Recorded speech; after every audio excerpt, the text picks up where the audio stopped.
ఎన్నికలు సమీపిస్తున్న తరుణంలో ఉమ్మడి తూర్పుగోదావరి జిల్లాపై పార్టీల అధినేతలు ప్రత్యేక దృష్టి పెట్టారు. నియోజకవర్గాల వారీగా అభ్యర్థులను ఖరారు చేసేందుకు రంగం సిద్ధమైంది.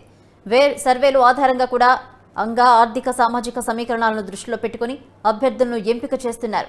ఈ జిల్లాలో అధికార పక్షం దాదాపు అభ్యర్థులను ఖరారు చేయడంతో ప్రతిపక్షాలు అభ్యర్థులు ఎంపిక విషయంలో వేగం పెంచాయి. టీడీపీ జనసేన పొత్తులో భాగంగా క్షేత్రస్థాయిలో పార్టీల బలాబలగాలు, అభ్యర్థుల ప్రభావాలు, ఓటర్ల అభిగతం పలు అంశాలు విశ్లేషించి అభ్యర్థులను ఎంపిక చేసే పనిలో పడ్డారు. ఉమ్మడి తూర్పుగోదావరి జిల్లా వ్యాప్తంగా టీడీపీ జనసేన పార్టీల నుంచి బరిలోకి దిగే అభ్యర్థులను ఒకసారి చూద్దాం.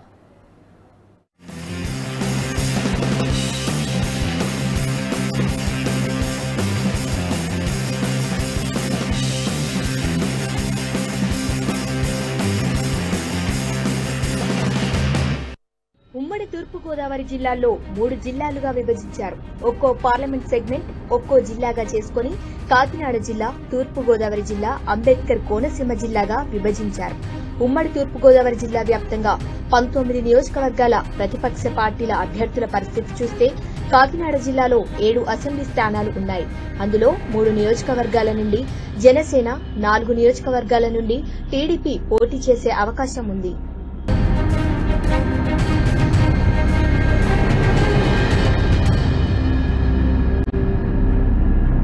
కాకినాడ నగరం అసెంబ్లీ స్థానం చూస్తే ఈ నియోజకవర్గంలో మత్స్యకారులు, కాపులు అధికంగా ఉంటారు.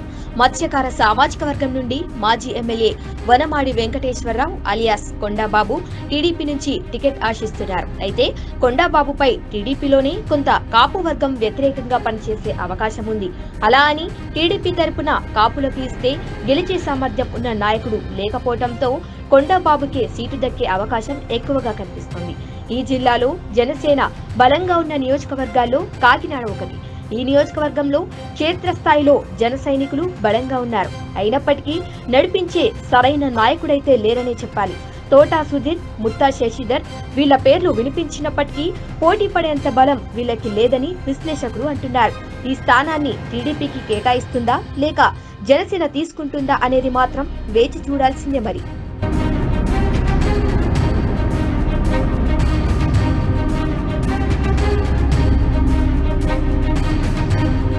జనసేన బలంగా అడుగుతున్న నియోజకవర్గాల్లో కాకినాడ రూరల్ ఒకటి. ఈ ప్రాంతం నుండి జనసేన అభ్యర్థిగా పంతం నానాజీకి సర్వేలన్నీ సానుకూలంగా ఉన్నాయి. కాపు సామాజిక వర్గానికి చెందిన వారు కావటం, ప్రత్యర్థి కూడా అదే సమాజ వర్గానికి చెందిన వారు కావటంతో నానాజీకి సానుకూల వాతావరణం కనిపిస్తోంది. ఈ నియోజకవర్గంలో బీసీ ఓటులు ఎక్కువగా ఉండటంతో టీడీపీ అభ్యర్థి మాజీ ఎమ్మెల్యే పిల్లి అనంతలక్ష్మి, సత్యబాబులు మద్దతు పలికితేనే జనసేన అభ్యర్థి గెలవటానికి ఎక్కువగా అవకాశాలు కనిపిస్తున్నాయి.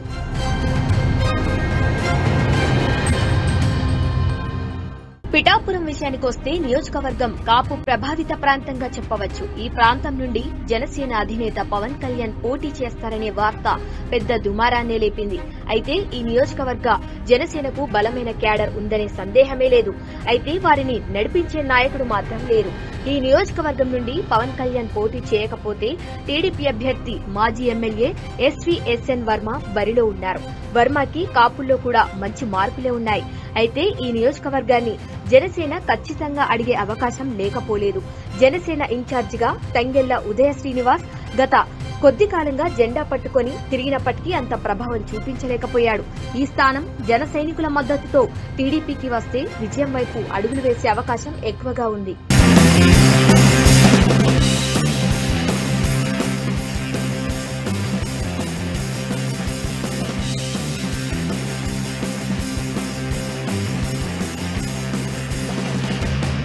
ప్రతిపాడు నియోజకవర్గం టీడీపీకి బలమైన క్యాడర్ ఉంది. ఈ నియోజకవర్గంలో గత కొన్ని సంవత్సరాల నుండి వరపుల రాజా క్షేత్రస్థాయిలో బలమైన క్యాడర్ ని తయారు చేశారు. అయితే రాజా ఆకస్మిక మరణంతో అతని భార్య వరపుల సత్యప్రభ వెలుగులోకి వచ్చారు.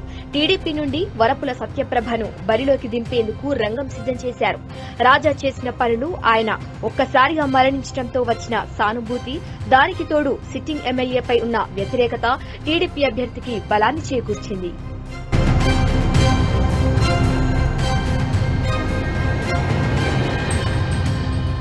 తుని నియోజకవర్గం ఒకప్పుడు టీడీపీకి కంచుకోటగా ఉంది. యనమాల కుటుంబం వరుసగా 4 పర్యాయాలు విజయం సాధించారు. వరుస విజయాలతో వ్యతిరేకతను సొంతం చేసుకున్న ఆ కుటుంబం 2 సార్లు వరుసగా వాటాన్ని చెవిచూశారు. ఈసారి టీడీపీ అభ్యర్థిగా యనమాల రామకృష్ణుడు కూతురు యనమాల దివ్యను కొత్తగా ఇన్ఛార్జి పదవి ఇచ్చి రంగంలోకి దింపారు. యనమాల కృష్ణుడి మీద ఉన్న కొంత వ్యతిరేకతను చెరిపేందుకు యనమాల దివ్యని బరిలోకి దింపి పోటీకి సిద్ధం చేశారు.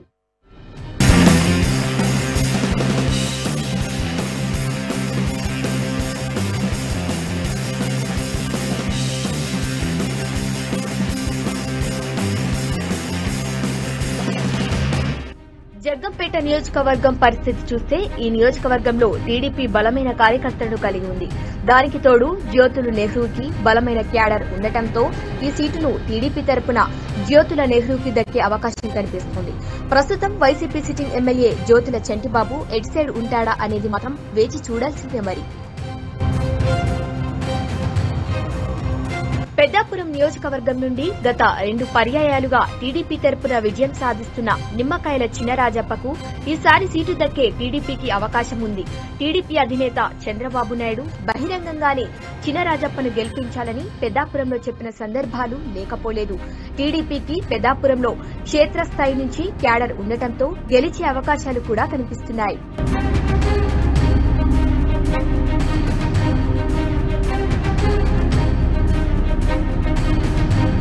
తూర్పు గోదావరి జిల్లా విషయానికి వస్తే ఈ జిల్లాలో 7 అసెంబ్లీ స్థానాలున్నాయి. రాజమండ్రి నగరం, రాజమండ్రి రూరల్, రాజానగరం, అనపర్తితో పాటు కొవ్వూరు, నిడదవోలు, గోపులాపురం ఉన్నాయి.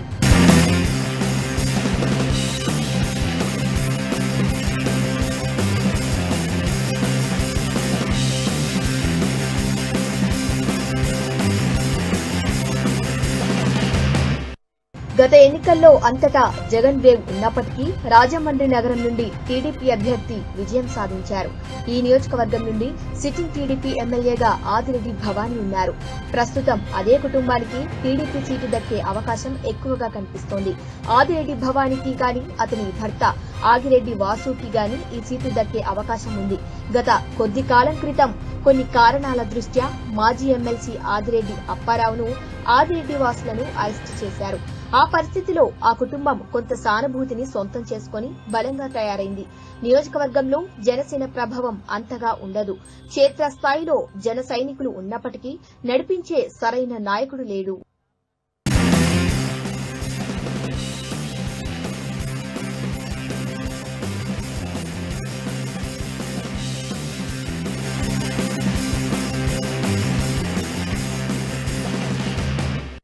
రాజమండ్రి రూరల్ నియోజకవర్గంలో టీడీపీ, జనసేన 2 పార్టీలు బలంగా ఉన్నాయి. జగన్ వేవ్ లో సైతం టీడీపీ అభ్యర్థి గోరంట్ల బుచ్చయ్య చౌదరి విజయం సాధించారు.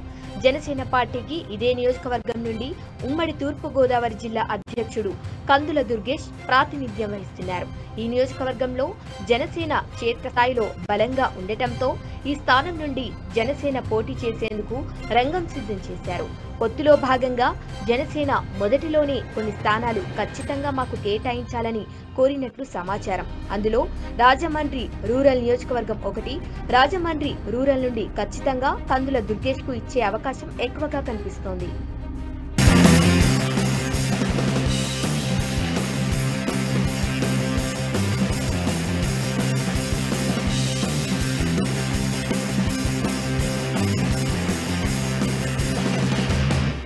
రాజనగరం నియోజకవర్గ జనసేన పార్టీకి క్షేత్రస్థాయిలో క్యాడర్ తో పాటు నడిపించే నాయకుడు కూడా ఉండటంతో బలమైన నియోజకవర్గంగా మారింది. జనసేన పార్టీ నుండి బత్తుల బలరామకృష్ణ గత కొంతకాలంగా పార్టీ కార్యక్రమాల్లో పాల్గొంటూ క్యాడర్ ను బలోపేతం చేస్తున్నారు. అయితే ఈ నియోజకవర్గంలో అధిక సంఖ్యలో కాపులతో పాటు తర్వాత ప్రభావితం చేసే స్థాయిలో కమ్మ సామాజిక వర్గం కూడా ఉండటంతో టీడీపీకి కూడా పట్టున్న నియోజకవర్గంగా చెప్పవచ్చు. ఇటీవల కాలంలో టీడీపీ ఇన్ఛార్జిగా బొడ్డు వెంకటరమణ చౌదరికి ఇవ్వటంతో కొంత ఉత్సాహం ఈ నియోజకవర్గం టీడీపీ కేడర్ కు సొంతమైంది. ఇది నియోజకవర్గం నుండి జనసేనకు కానీ టీడీపీకి కానీ ఇచ్చే అవకాశం కనిపిస్తోంది.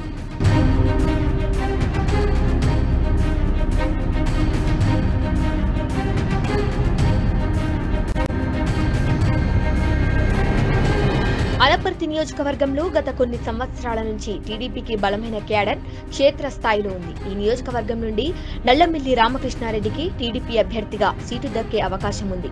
ఈ నియోజకవర్గంలో జనసేన ప్రభావం అంతగా కనిపించదు. అంబేద్కర్ కోనసీమ జిల్లా విషయానికి వస్తే ఈ జిల్లాలో టీడీపీతో పాటు జనసేనకు బలమైన క్యాడర్తో పాటు బలమైన నాయకులు ఉన్నారు.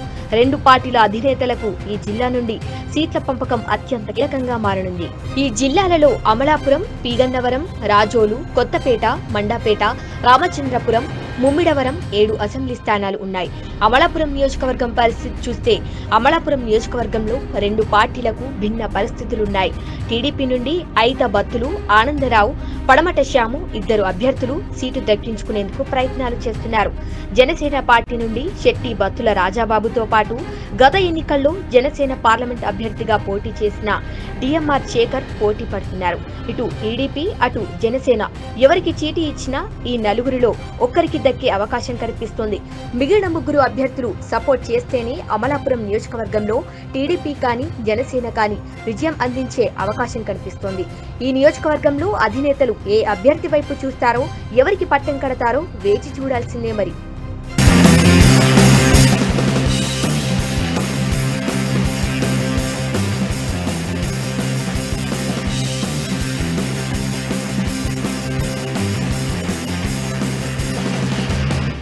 ఈ గన్నవరం నియోజకవర్గం నుండి టీడీపీ అభ్యర్థులలో ఆశావాహుల సంఖ్య భారీగానే ఉంది.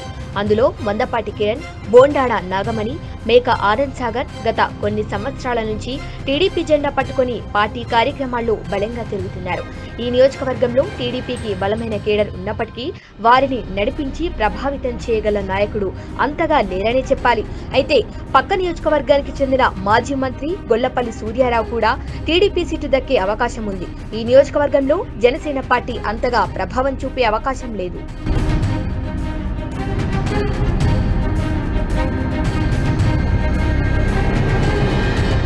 రాష్ట్రంలోని గత ఎన్నికల్లో జనసేన గెలుచుకున్న నియోజకవర్గం రాజోలు. జనసేన పార్టీ ఈ నియోజకవర్గం విషయంలో అత్యంత ప్రతిష్టాత్మకంగా తీసుకుంది. జనసేన నుండి గెలిచిన ఎమ్మెల్యే రాపాక వరప్రసాద్ వైసీపీలోకి చేరటంతో ఇదే స్థానం నుండి తిరిగి మరలా జనసేన జెండా ఎగరవేసేందుకు పార్టీ సిద్ధమైంది. ఈ నియోజకవర్గంలో జనసేన పార్టీకి క్షేత్రస్థాయిలో క్యాడర్ ఎక్కడా చెక్కు చెదరలేదు. జనసేన పార్టీ తరపున ఇటీవల కాలంలో పార్టీలో చేరిన బంతు రాజేశ్వరరావుతో పాటు రిటైర్డ్ ఐఏఎస్ దేవవరప్రసాద్ పార్టీ కార్యక్రమాల్లో బలంగా తిరుగుతున్నారు. రాష్ట్ర వ్యాప్తంగా జనసేన అధినేత పవన్ కళ్యాణ్ పర్యటనలో జనవాణి కమిటీలో కూడా దేవవరప్రసాద్ పాత్ర పోషిస్తున్నారు. వీరిరువులో ఒక్కొరికి జనసేన తరపున అవకాశం దక్కుతుంది. ఈ ప్రాంతం నుంచి ఖచ్చితంగా జనసేన పోటీ చేసి విజయం సాధించే అవకాశం ఉంది.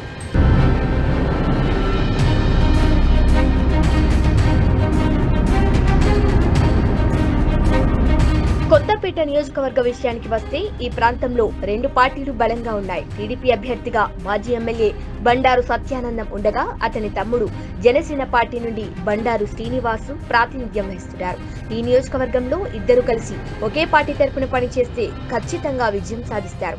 ఈసారి మాజీ ఎమ్మెల్యే బండారు సత్యానంద్కి టీడీపీ సీటు దక్కే అవకాశం ఎక్కువగా కనిపిస్తోంది. అయితే జనసేన అభ్యర్థి బండారు శ్రీనివాస్ పూర్తిగా సపోర్ట్ చేస్తేనే గెలిచే అవకాశం లేకపోలేదు. అందువల్ల ఇద్దరు కలిసి బరిలోకి దిగితేనే విజయం తథ్యమని విశ్లేషకులు చెబుతున్నారు.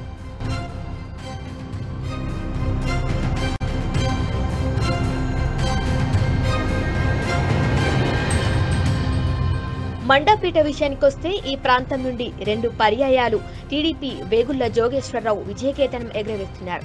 మూడోసారి కూడా టీడీపీ జెండా ఎగరవేయాలని క్షేత్రస్థాయిలో కార్యకర్తలను బలోపేతం చేసుకుంటూ ముందుకు సాగుతున్నారు. అయితే ఈ నియోజకవర్గం కమ్మ సామాజిక నియోజకవర్గంగా కూడా చెప్పవచ్చు. కమ్మ సామాజిక వర్గానికి చెందిన ఓట్లు తక్కువగా ఉన్నప్పటికీ వారి ప్రభావం మాత్రం ఎక్కువగా ఉంది అనటంలో అతిశయోక్తి కాదు. అయితే జనసేన పార్టీ నుండి అదే కుటుంబానికి చెందిన వేగుళ్ల లీలాకృష్ణ పార్టీ కార్యక్రమాల్లోనూ సమస్యలపై పోరాటం చేస్తూ పార్టీని క్షేత్రస్థాయిలో బలంగా తీసుకుని వెళ్తున్నారు. టీడీపీ జనసేన పార్టీలు వేగుళ్ల జోగేశ్వరరావుకు అవకాశం ఇస్తుందా లేక ఆ అవకాశం లీలాకృష్ణకు దక్కుతుందా అనేది మాత్రం వేచి చూడాల్సిందే. మరి ఈ ఇద్దరు నాయకులు ఈ ప్రాంతంలో కలిసి బరిలోకి దిగితే ఖచ్చితంగా విజయం తథ్యమని విశ్లేషకులు చెబుతున్నారు.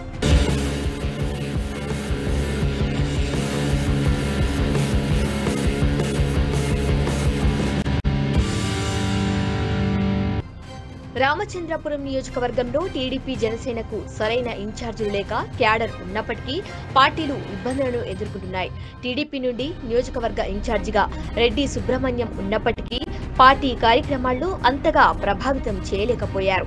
జనసేన ఇన్ఛార్జ్ పొలిశెట్టి చంద్రశేఖర్ ఉన్నప్పటికీ క్షేత్రస్థాయిలో జన సైనికులను కలుపుకొని వెళ్లడంలో విఫలమయ్యారని వాదనలు వినిపిస్తున్నాయి.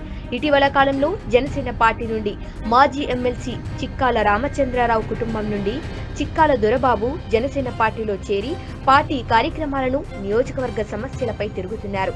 ఈ నియోజకవర్గం నుండి టీడీపీకి సరైన నాయకుడు లేకపోవడంతో ఖచ్చితంగా జనసేన నుండి అభ్యర్థిని ఎంపిక చేసే అవకాశం ఉంది. ఈ నియోజకవర్గంలో కూడా కాపు ప్రభావిత నియోజకవర్గం కావటంతో జనసేన పార్టీకి సీటు ఇచ్చే అవకాశం ఎక్కువగా కనిపిస్తోంది. అందులో భాగంగా ఆర్థిక సామాజిక బలాలు పుష్కలంగా ఉన్న అభ్యర్థిని ఎంపిక చేసి బరిలోకి దింపేందుకు పూర్తిగా సర్వేలు నిర్వహిస్తున్నారు. ముమ్మిడివరం నియోజకవర్గం నుండి టీడీపీ అభ్యర్థి దాట్ల బుచ్చిరాజును బరిలోకి దింపేందుకు సిద్ధమవుతున్నారు. టీడీపీ అధినేత చంద్రబాబు నాయుడు గతంలో ఈ స్థానం బుచ్చిరాజుకు ఇస్తానని తాళ్లరేవు బహిరంగ సభలో ప్రకటించారు. అయితే ఇదే నియోజకవర్గంలో జనసేన బీసీ సామాజిక వర్గానికి చెందిన పీఎస్సీ సభ్యులు పితాని బాలకృష్ణ బలమైన నేతగానే ఉన్నారు. దాదాపు ఈ నియోజకవర్గాన్ని టీడీపీకే కేటాయించే అవకాశం ఎక్కువగా కనిపిస్తోంది.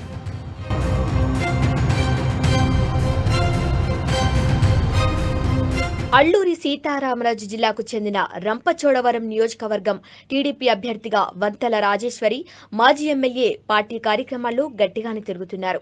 ఈ ప్రాంతంలో జనసేన పార్టీ అంతగా ప్రభావితం చేయదు కావున టీడీపీ అభ్యర్థి వంతల రాజేశ్వరి గాని లేక కొత్త వారికి గాని దక్కే అవకాశం కనిపిస్తోంది.